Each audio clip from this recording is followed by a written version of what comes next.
BPSC 64वीं परीक्षा में इन सफल महिला अभ्यर्थियों की कहानी काफी प्रेरणादायक है।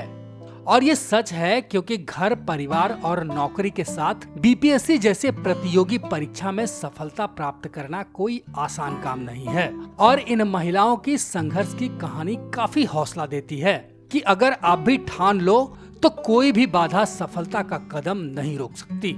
ऐसे में नौकरी के साथ पढ़ाई का समन्वय बनाकर आर्या राज 64वीं परीक्षा में महिला टॉपर होने का गौरव हासिल कर पाई। मौका दिया जाता है तो हम लड़कियां पीछे नहीं हटते हैं। हम लास्ट टाइम भी सीडीपीओ के पास टॉपर थे और अभी भी हम गर्ल्स के टॉपर हैं। और मेरा ग्रामीण परिवेश अभी भी वैसा है। मेरी अपनी कजन जो है वो पढ़ाई नहीं की है, छोटी सी उम्र में शादी हो गई है और उनके बच्चे हैं। तो मेरा ये कहना है कि अगर अपॉर्चुनिटी मिल रहा है लड़कियों को तो वो आगे बढ़ रही हैं। अगर हम 2001 सेंसस और 11 का कंपेयर करें तो लड़कियां आगे बढ़ी हैं और जिस तरह से गवर्नमेंट हमें सपोर्ट कर रही है उससे भी लड़कियां आगे बढ़ेंगी। बता दें कि आर्या 2019 में बीपीएससी की सीडीपीओ परीक्षा में टॉपर रही और वह वर्तमान में बेगूसराय में कार्यरत हैं।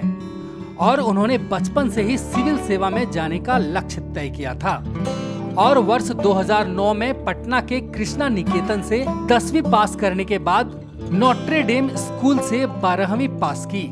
इसके बाद अर्थशास्त्र से पटना वुमेन्स कॉलेज से पढ़ाई की और पटना विश्वविद्यालय में द्वितीय टॉपर रही। वहीं आर्या ने बताया कि जॉब के साथ साथ पढ़ाई में थोड़ी दिक्कत होती थी, लेकिन सीडीपीओ की परीक्षा के दौरान ही वह काफी पढ़ाई पढ़ चुकी थी और इसके साथ साथ वह नौकरी के साथ साथ रोज 3 से 4 घंटे रिवीजन करती थी।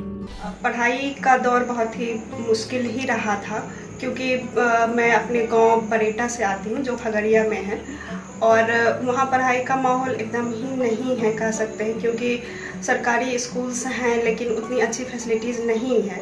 वैसे मैंने अपनी पढ़ाई की शुरुआत बिहार बोर्ड से ही की है। क्लास 7th तक मैंने वहीं पढ़ाई की। उसके बाद मैं फिर पटना आ गई थी क्योंकि मेरे भाई बहन पटना में उस समय तक थे। तो उसके बाद फिर हमें ज़्यादा दिक्कत नहीं हुआ।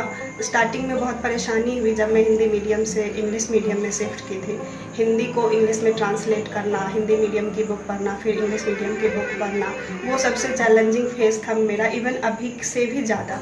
तो उस चैलेंज को मैंने उस समय ही एक्सेप्ट किया था कि नहीं, मुझे आगे बढ़ना, क्योंकि मुझे मौका मिला था और सभी लड़कियों को ये मौका नहीं मिलता है।